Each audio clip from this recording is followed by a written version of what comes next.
Stoicism. Stoicism అనేది ancient గ్రీక్లో ఆవిర్భవించిన ఒక ఫిలాసఫికల్ థాట్ ప్రాసెస్. దీనిని బీసీఈ 3rd సెంచురీలో జెనో అనే వ్యక్తి ప్రారంభించాడు. స్టాయిసిజం కఠిన పరిస్థితులను తట్టుకొని బతకడాన్ని నేర్పిస్తుంది. అంతర్గత శాంతిని సాధించడానికి, మంచి జీవితం గడపడానికి మార్గాలుగా సెల్ఫ్ కంట్రోల్ను, రెసిలియన్స్ను, ధర్మాన్ని, నైతికతలను ఎలా డెవలప్ చేసుకోవాలో చెబుతుంది. స్టాయిసిజంని ఫాలో అయ్యే పర్సన్స్ తాము కంట్రోల్ చేయగల వారి చేతిలో ఉన్న అంశాలపై మాత్రమే దృష్టి పెట్టాలని, తమ కంట్రోల్లో లేని వాటిని నిజాయితీగా అంగీకరించాలని, అలాగే జీవితంలో ఎదురయ్యే సవాళ్లను వాస్తవంగా ఎదుర్కొనే మనస్తత్వాన్ని పెంచుకోవాలని చెబుతుంది. స్టాయిసిజం సహజంగా అంటే నేచర్కి అనుగుణంగా జీవించడాన్ని బలంగా చెబుతుంది. స్టాయిక్ పీపుల్ ఎప్పుడూ తమ మనసులోని భావాలను బయటికి వ్యక్తపరచరు. అందరినీ ప్రేమిస్తారు, వారి కోసం ఏం చేయడానికైనా సిద్ధపడతారు, కానీ అవతలి వాళ్ళ ప్రేమ కోసం ఎప్పుడూ ఎదురు చూడరు. హ్యాపీనెస్లో ఉంటే నవ్వటం, సాడ్నెస్లో ఉంటే ఏడవటం లాంటివి ఏవీ ఉండవు. ఎందుకంటే వాళ్ళు వెరీ లెస్ ఎమోషనల్ పీపుల్. అలాగే మంచి వ్యక్తిత్వం కలవారు కూడా. అందరిలా ఎప్పుడూ మాట్లాడుతూ ఉండరు, చాలా ప్రశాంతంగా ఉంటారు. వారి జీవితానికి ఎంత నష్టం జరిగినా అంగీకరిస్తారే కానీ ఎక్కడ నష్టాన్ని గురించి చర్చించరు. ఉదాహరణకు కేజీఎఫ్లోని హీరో క్యారెక్టర్ కానీ, సలార్లోని హీరో క్యారెక్టర్ కానీ ఈ కోవలోకే వస్తారు. ఇప్పుడు స్టాయిసిజంకి పునాదిగా భావించే 4 ధర్మాలను గురించి తెలుసుకుందాం. మొదటిది కరేజ్ అంటే ధైర్యం. స్టాయిసిజంలో ధైర్యం అనేది శారీరక ధైర్యానికి మించినది. ఈ ధైర్యం స్థిరత్వం, సంకల్పంతో కూడుకొని ప్రతికూలతలను, భయాలను, అలాగే కష్టనష్టాలను ఎదుర్కొనడానికి స్ట్రెంగ్త్ అండ్ రెసిలియన్స్లను కలిగి ఉంటుంది. జీవితం చాలా సందర్భాల్లో సవాళ్ళు, ఎదురుదెబ్బలు, అలాగే చాలా అడ్డంకులతో నిండి ఉందని స్టాయిక్ పీపుల్స్కి బాగా తెలుసు. అందుకని ప్రాబ్లమ్స్ని ఫేస్ టు ఫేస్ ఎదుర్కొనటానికి, ప్రతికూల పరిస్థితులలో పట్టుదలతో ఉండటానికి, అట్లానే తమలో పీస్ఫుల్నెస్ని, ఇంటిగ్రిటీని కొనసాగించడానికి ధైర్యాన్ని పెంచుకోవటం చాలా అవసరమని గుర్తిస్తారు. ధైర్యం అనేది స్టాయిక్స్ వారి సూత్రాలు, విలువలకు అనుగుణంగా ఉండటానికి అవకాశం కల్పిస్తుంది. రెండవది టెంపరెన్స్ అంటే నిగ్రహం.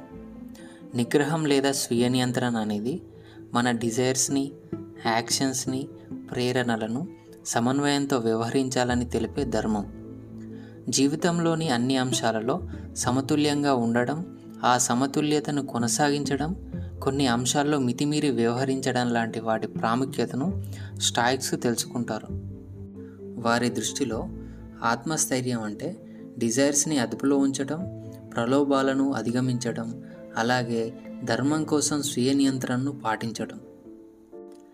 నిగ్రహాన్ని పెంచుకోవడం వల్ల స్టాయిక్స్ ఇంటర్నల్ పీస్ని, రెసిలియన్స్ని పొందుతారు. అందుకని కోరికలు, మోహం వంటి వాటి నుండి ఫ్రీడమ్ పొందుతారు. నిగ్రహం వల్ల వారు ప్రాపర్ రీజన్, ప్రాపర్ వర్చ్యూ ప్రకారం జీవించగలరు. అందువల్ల చాలా సంతృప్తికరమైన జీవితాన్ని గడుపుతారు. మూడవది జస్టిస్ అంటే న్యాయం. స్టాయిక్ పీపుల్కి న్యాయం అంటే ఇతరులతో సామరస్యంగా జీవించడం, వారితో న్యాయంగా, దయతో, గౌరవంతో వ్యవహరించడం. స్టాయిక్స్ హ్యుమానిటీ, సోషల్ బాండింగ్కి, సోషల్ రిలేషన్షిప్కి ఎక్కువ ఇంపార్టెన్స్ ఇస్తారు.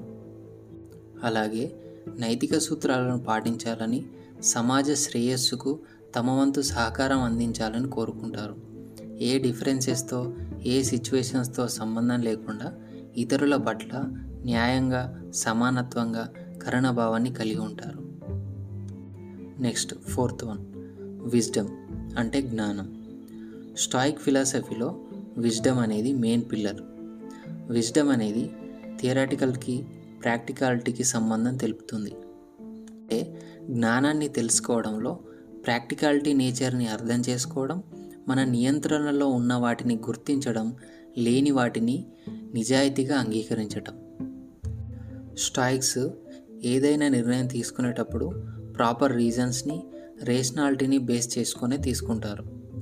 జ్ఞానాన్ని పెంచుకోవడం ద్వారా విషయాలను స్పష్టంగా చూడడం, మంచి నిర్ణయాలను తీసుకోవడం, అలాగే స్పష్టమైన అంతర్దృష్టిలో జీవిత సవాళ్ళను ఎదుర్కోవడం నేర్చుకుంటారు.